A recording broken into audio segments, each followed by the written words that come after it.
오늘은 사사기를 살펴보려고 하는데, 사사가 무슨 뜻이냐? 사사는 재판관, 요즘 말로 하면 판사라고 하는 뜻입니다. 평소에는 백성들이 분쟁 생길 때 사사가 재판관이 되어서 옳고 그름을 판결해 주는 역할을 감당했었고, 전쟁이 일어나면 이제 사사가 전쟁 지휘관이 되어서 백성들을 이끌었습니다. 여호수아가 죽고 이스라엘 첫 번째 임금이었던 사울이 왕으로 등극하기 전까지 약 400년 동안 사사라고 하는 사람들이 나라를 다스렸는데, 이 시대에 일어났던 일들을 기록한 것이 사사기입니다. 21장으로 되어 있는데, 사사기를 읽어보면 사사기는 어떤 책이냐? 한마디로 반란의 책입니다. 반란의 책. 사사기 읽어보면 이스라엘 백성들이 끊임없이 틈만 나면 하나님 앞에 반란을 일으키는 책이에요. 기회만 주어지면 틈만 나면 하나님 앞에 배반하고 하나님을 떠나서 우상을 섬기는 이야기들이 기록된 것이 사사기예요. 반란의 책일 뿐만 아니라 사사기는 또한 구원의 은혜의 책이기도 합니다. 이스라엘 백성들이 끊임없이 틈만 나면 하나님을 배반하고 하나님을 떠난 그것만 기록된 것이 아니라, 이스라엘 백성들이 이처럼 자신을 배반하고 하나님을 떠났음에도 불구하고 하나님께서는 이스라엘 백성들이 부르짖을 때마다 사사들을 보내셔서 내가 너희를 사랑하고 있다, 너희를 구원해 주마라고 하는 그 구원의 역사가, 은혜의 역사가 기록된 구원의 책이기도 합니다. 그러니까 인간적인 면에서 보면 반란의 책이고, 하나님 입장에서 보면 은혜의 책입니다.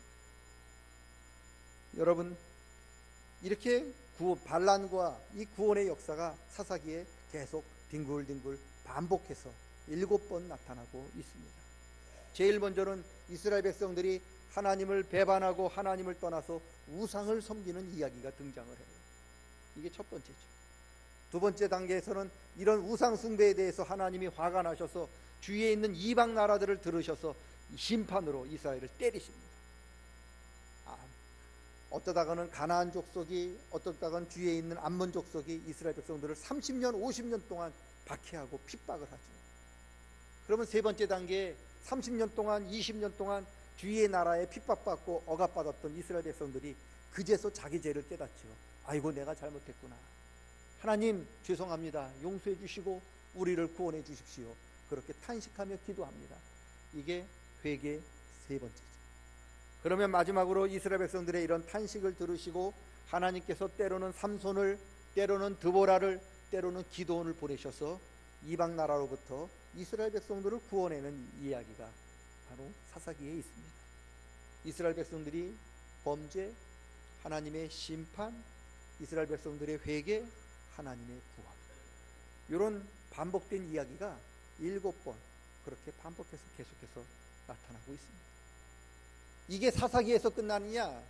아니죠. 이런 반란과 하나님의 은혜의 역사는 사사기에서 끝나는 게 아니라 사사기 다음이 사무엘상, 사무엘하, 열왕기상, 열왕기하까지인데, 그래서 결국 열왕기하에 이스라엘 백성들이 범죄함으로 바벨론의 포로로 끌려가는 이야기로 이스라엘 역사가 끝이 나는데, 계속해서 이 반복된 역사가, 반란의 역사가 이어지게 되는 거죠.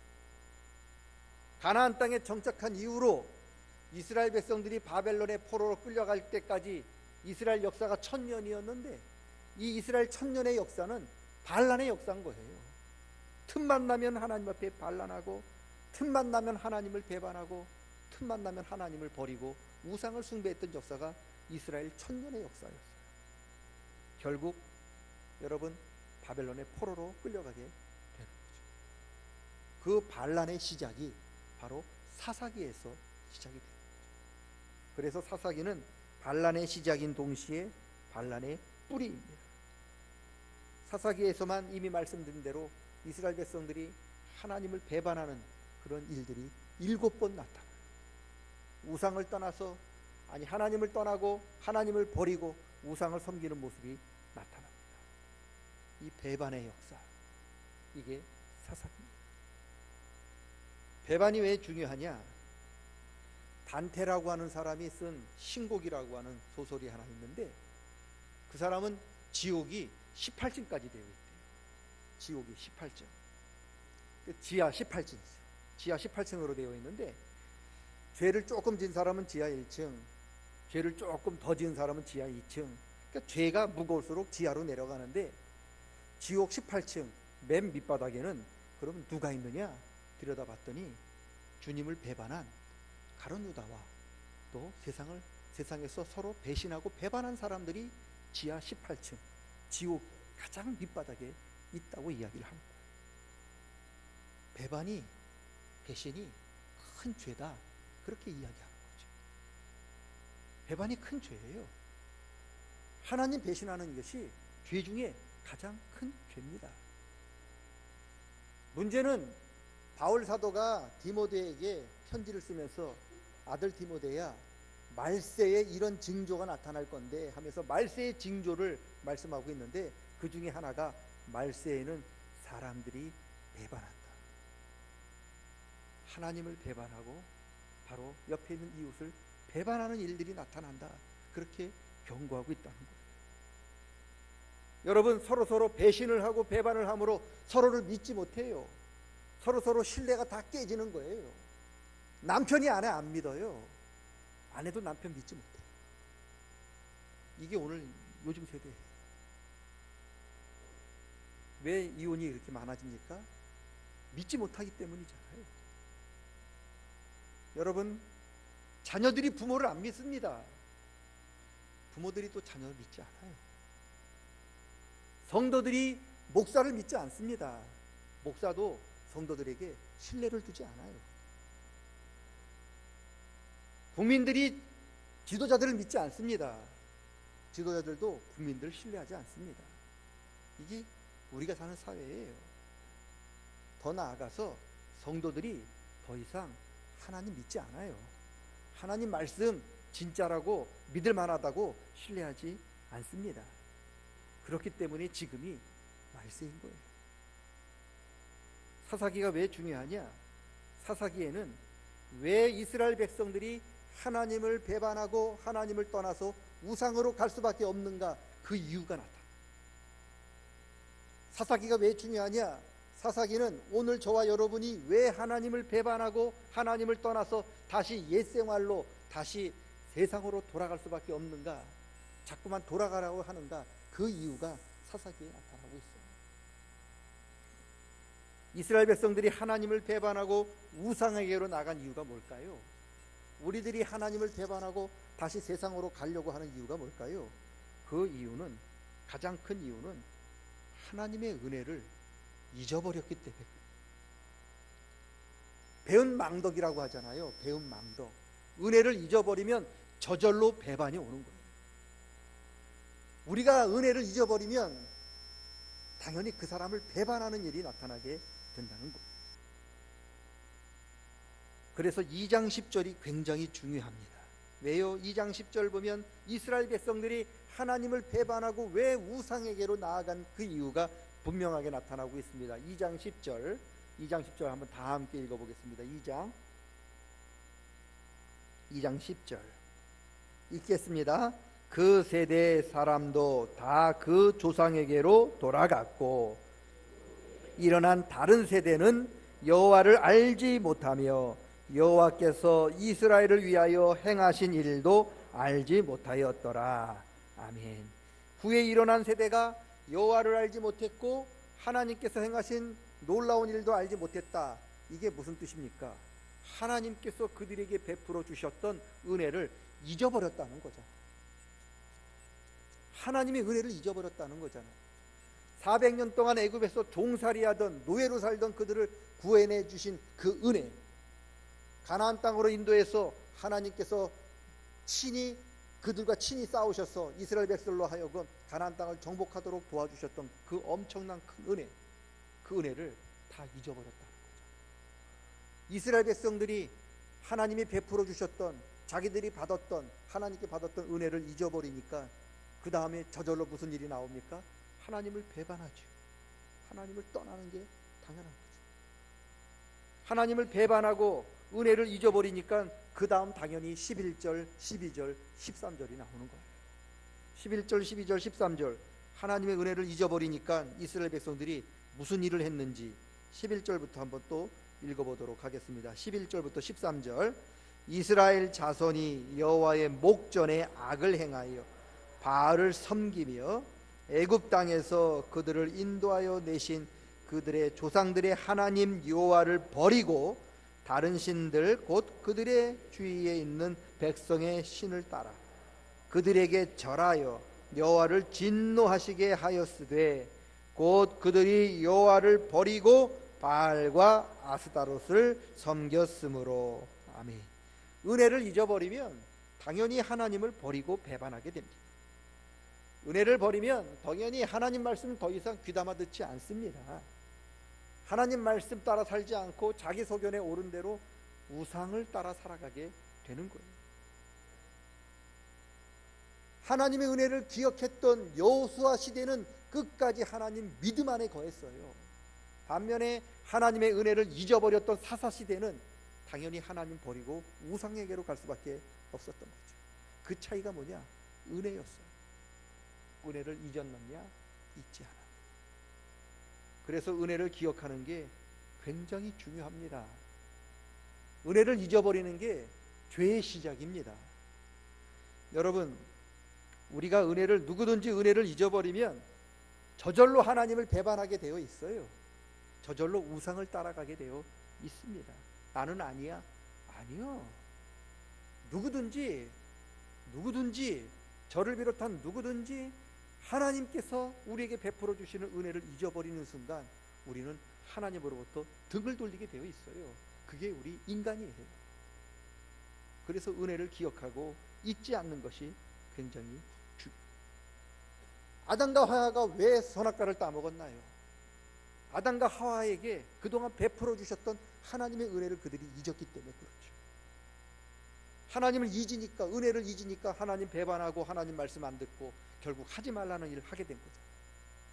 만약에 아담과 하와가 하나님의 은혜를 잊지 않았더라면, 야, 저분이 나를 하나님의 형상대로 만들어 주시고 이 에덴 동산을 관리하는 그 은혜를 베풀어 주셨으니 너무 감사하다, 그런 생각을 갖고 있었더라면 절대로 여러분 유혹에 넘어가지 않아요. 절대로 하나님 배반하지 않습니다. 그런데 그 은혜를 잊어버리는 순간 하나님을 배반하게 되어 있었던 거죠. 폴리갑이라고 하는 사도가 있었단 말이죠. 세례 요한의 제자였는데 그가 80이 넘어서 이제 예수 믿는 죄로 잡혀가지고 로마 황제 앞에서 화형을 당하게 되었어요. 장작을 쌓아놨습니다. 거기다 기름을 불렀어요. 그리고 폴리갑을 거기다가 나무에 묶어놓고 로마 황제가 마지막으로 묻는 거죠. 야, 폴리갑, 영감아, 예수님 한 번만 부인하고 한 번만 보고 나를 섬긴다 그래라. 그러면 살려줄게. 그랬더니 폴리갑이 뭐라고 얘기하느냐? 내가 지난 80년 사는 동안 내가 하나님께 받은 은혜가 얼마나 큰데 내 목숨 살기 위하여 그 은혜를 잊어버릴 소냐? 불을 붙여라. 그래서 순교하셨어요. 여러분, 하나님의 은혜를 잊지 않으면 결코 배반하지 않아요. 하나님의 은혜를 기억하면 절대로 하나님을 떠나지 않습니다. 누가 하나님을 떠나고 누가 하나님을 떠나서 세상으로 가느냐? 은혜를 잊어버린 사람이 가는 거예요. 그래서 은혜가 중요해요. 요한계시록에 보면 7교회가 나오는데 그 중에 제일 먼저 교회 나오는 애가 에베소 교회죠. 에베소 교회에게 하나님께서 말씀하십니다.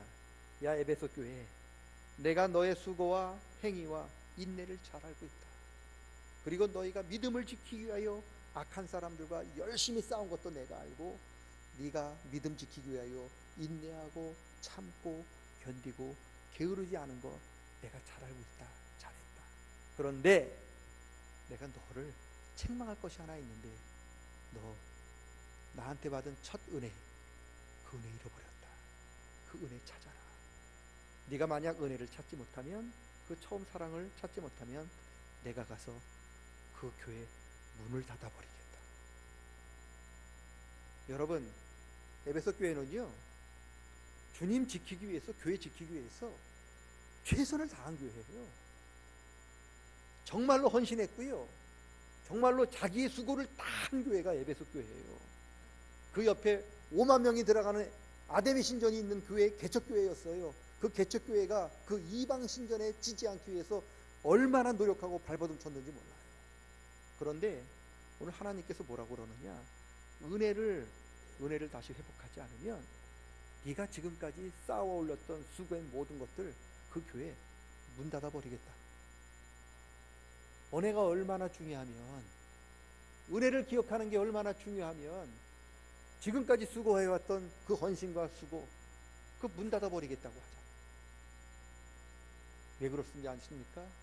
하나님 은혜를 기억하는 것이 저와 여러분이 하는 모든 일보다 더 중요하다는 것. 이게 은혜예요. 여러분, 은혜가 왜 중요하냐? 예를 들어 볼게요. 저는 사랑을 이 띠라고 생각을 해요. 띠. 이 사랑이 끈입니다. 끈은 뭔가를 이렇게 서로 묶는 거잖아요. 서로 떨어져 있는 것을 이렇게 묶어가지고 하나로 만들어주는 게 이 끈인데, 이 사랑은 무슨 끈이냐? 모르는 남녀를 묶어서 부부를 만들어주더라고요. 여기 부부들이 있잖아요. 다 신생아시설부터 미래를 언약하고 부부가 된 건 아니잖아요. 다 모르는 사람들, 다 모르는 곳에 서로 자라다가 이 사랑의 띠로 서로 묶였기 때문에 가장 가까운 부부가 되었잖아요. 그런데 세상에서 가장 가까운 부부가 이 사랑의 띠로 하나가 되었는데, 이 사랑의 띠가 끊어지고 이 사랑의 띠가 사라지면 어떻게 되느냐? 부부관계가 깨지면 원수가 돼요. 부부도 사랑이 사라지면 남이 되더라는 거예요. 그 띠가 중요한 건데, 은혜도 띠인 거예요. 무슨 띠냐? 이 은혜는 저와 여러분을 하나님과 묶어주는 띠입니다. 하나님의 은혜를 기억하는 사람은 하나님과 합한 사람이고 하나님과 떨어질 수 없어요.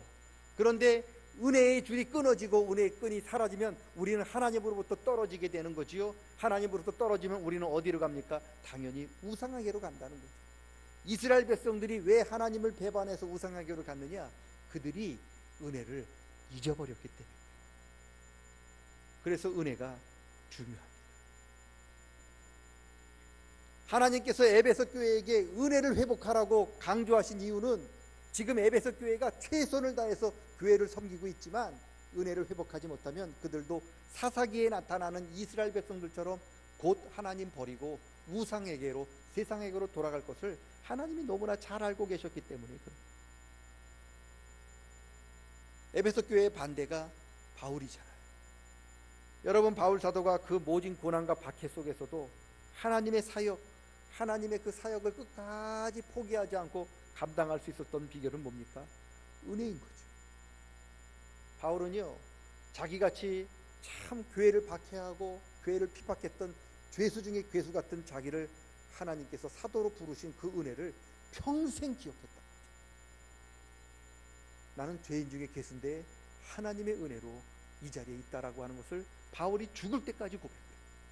그 은혜를 잊지 않습니다. 그 하나님의 은혜를 잊지 않았기 때문에 바울은 선한 싸움을 포기할 수 없었어요. 그 하나님의 은혜를 잊지 않았기 때문에 그는 달려갈 길을 중간에 멈출 수가 없었어요. 하나님의 은혜를 잊지 않았기 때문에 그는 끝까지 믿음을 포기할 수 없었던 거죠. 그게 은혜입니다. 은혜를 잊지 않고 기억하는 것, 여러분, 그 사람 절대 하나님을 떠나지 못합니다. 은혜를 잊지 않고 기억하는 사람, 무슨 일을 하든지 늘 감사함으로 감당합니다. 지금 내가 비록 힘들고 어려운 일을 감당하더라도 내가 하나님 앞에 이렇게 큰 은혜를 받았는데 그거에 비하면 지금 내가 하는 일, 내가 받는 고난, 이거 별것 아니지, 감사지 하고 감사함으로 받는 게 은혜인 거예요. 은혜 받은 사람, 은혜 기억하는 사람, 결코 자기 일을 남에게 내세우지 않아요. 하나님이 나한테 부어주신 게 이만한 건데 내가 감당하는 요것 주님 앞에, 다른 사람 앞에 자랑할 게 뭐 있나, 하나님의 은혜입니다 라고 고백하는 게 은혜입니다. 여러분, 사랑은요 사람의 눈을 멀게 하잖아요. 사랑하면 상대방이 다 이뻐 보이고 다 좋게 보이잖아요. 단점은 보이지 않고 좋은 점만 보이잖아요. 오죽하면 고슴도치가요, 사랑하니까 자기 새끼 그 가시밖에 없는 못생긴 그 새끼도 이뻐 보인다고 하자. 여러분, 은혜도 마찬가지입니다. 은혜 받으면은요, 모든 게 다 은혜롭게 보여요. 우리가 은혜 받으면 죄인도 원수도 친구처럼 보여요. 이게 은혜예요. 은혜 받으면 갈라디아 교회가 은혜가 충만할 때, 바울 사도가 복음 전하러 왔을 때, 여러분, 바울 사도를 하나님처럼 봤어요. 바울 사도를 천사처럼 본 교회가 갈라디아 교회예요. 그런데 나중에 은혜가 사라지니까 바울을 원수처럼 대한 교회가 갈라디아 교회. 은혜 받으면 다 천사처럼. 여러분, 탕자의 아버지, 그라운 탕자의 아버지, 탕자가 돼지치다 왔단 말이죠. 돼지치다 왔잖아요. 얼마나 돼지치다 왔으면 냄새나고 거지처럼 살아서 얼마나 꾀째째하고 얼마나 추하고 더러웠겠습니까? 그런데 성경에 보면 탕자의 아버지는 자기 아들이 거지인지를 몰라요. 탕자의 아버지는 자기 아들 속에서 냄새 나는지를 몰라요. 아들이 돌아왔을 때 먼저 뛰어가서 아들을 부둥켜 하는 사람이 그 아버지예요. 왜요? 그게 은혜예요. 은혜는요, 상대방의 단점을 안 보게 해요. 상대방의 좋은 점만 보게 하는 게 은혜인 거죠. 바라기는 저를 비롯해 여기에 있는 우리 모두에게 하나님의 은혜가 충만하게 임했으면 좋겠습니다. 저를 비롯한 여기에 있는 모두가 그동안 잊고 있었던 하나님의 은혜를 다시 회복했으면 좋겠습니다. 하나님의 은혜를 우리가 회복하면 하나님을 배반하지 않아요. 하나님을 떠나지 않아요. 다른 거 믿으라고 우상 갖다 놔도 절대 마음 주지 않습니다. 그게 은혜입니다. 하나님을 우리가 늘 하나님의 은혜를 기억함으로 평생 동안 이 배반의 시대에 하나님의 은혜로 우리에게 주어진 믿음의 길을 끝까지 잘 달려가서 주님으로부터 잘했다 칭찬 듣고 승리의 면류관을 받아 쓰시는 우리 모든 성도님들 다 되시기를 축원합니다. 레만이라고 하는 목사님이 계셨는데 개척교회를 하셨대요. 성도들이 하나도 없었어요. 굉장히 힘들었잖아요. 그래가지고 먹고 살기 위해서 노가다를 했단 말이죠.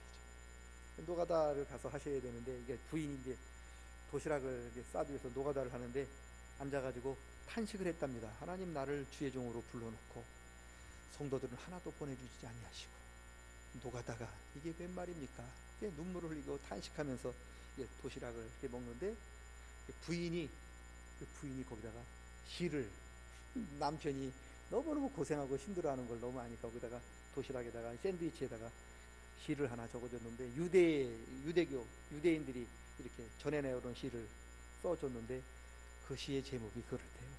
하늘을 두루마리 삼고 바다를 먹물 삼아도 그 크신 하나님의 사랑 다 기록할 수 없겠네. 이 목사님이 은혜를 받았어요. 그래가지고 그 자리에서 노래를 적어요. 그게 바로 설교 끝나면 부를 304장입니다. 여러분, 하나님의 은혜는 하늘을 두루마리 삼고 바다를 먹물 삼아도 다 기록할 수 없습니다. 우리가 받은 은혜가 그렇게 큰데 그 은혜를 잊어버리면 절대로 안 됩니다. 배은망덕한 성도가 아니라 하나님의 은혜를 기억해서 끝까지 하나님을 찬양하고 하나님을 믿고 나아가는 우리 모두가 되시기를 주님의 이름으로 간절히 축원합니다. 하나님 아버지, 하늘을 두루마리 삼고 바다를 먹물 삼아도 다 기록할 수 없는 그 사랑, 세상에 그 어느 누구가 나를 위하여 독생자를 제물로 드리는 그 사랑이 있겠습니까? 우리가 그 큰 은혜를 받았음에도 불구하고 마치 우리는 하나님께 아무것도 받은 것이 없은 양 하나님께 불평하고 원망할 때가 너무나 많았음을 고백합니다. 용서하여 주시고 다시 한번 하나님의 은혜가 충만하여 하나님을 향해, 믿음을 향해 달려나가는 저희들 되게 도와 주시옵소서. 예수님의 이름으로 기도합니다. 아멘. 다 같이 일어서셔서 304장 찬양하겠습니다.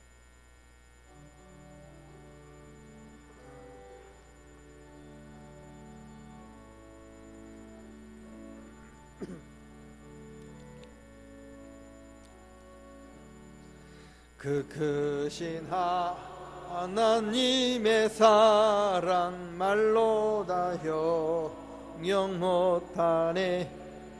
그 높고 높은 별을 넘어 이 낮고 낮은 땅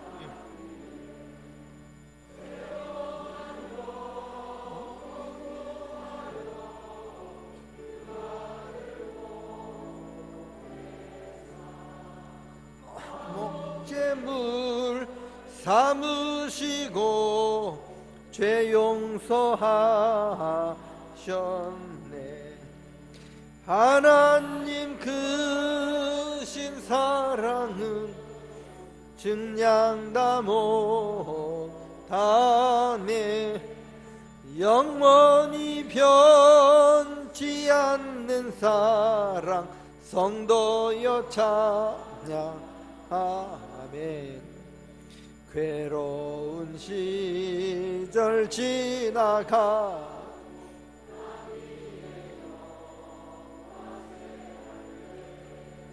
주미지 않서이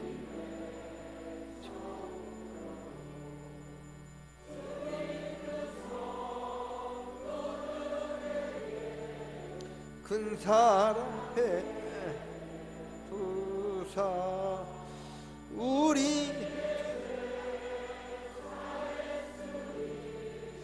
그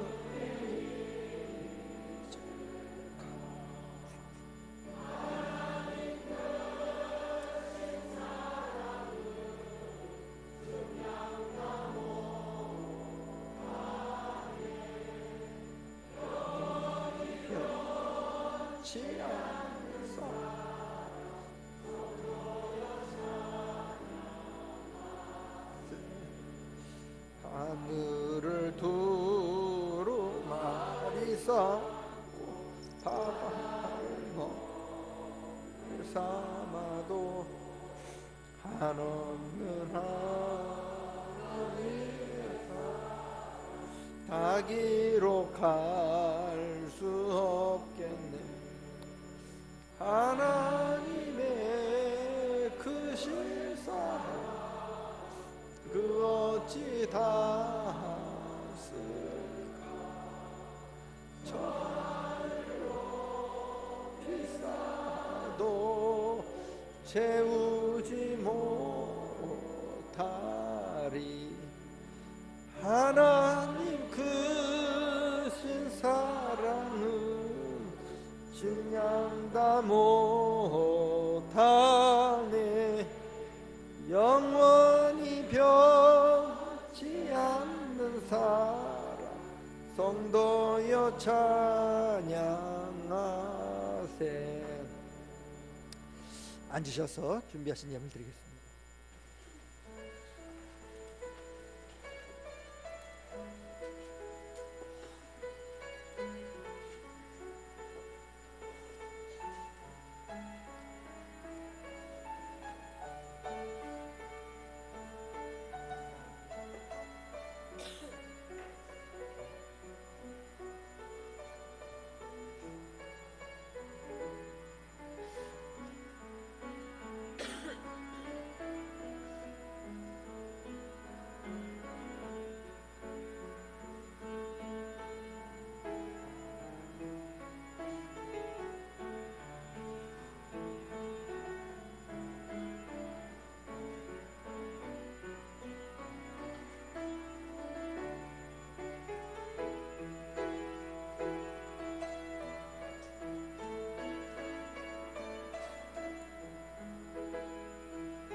자비하시고 사랑이 많으신 아버지 하나님 감사합니다.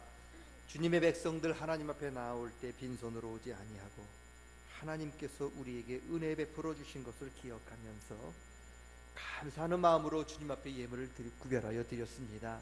주님, 우리가 드린 이 예물이 감사하는 마음이 담겨 있는 아벨에 드린 제물처럼 주님 받아 주시옵소서. 우리 성도들이 이 예물 하나님께 드리기 위해서 세상에서 고생하고 땀 흘리고 때로는 가슴 아픈 눈물까지 흘려야 했던 것 주님 아십니다. 힘들고 어려운 환경을 선하게 바꾸어 주시옵소서.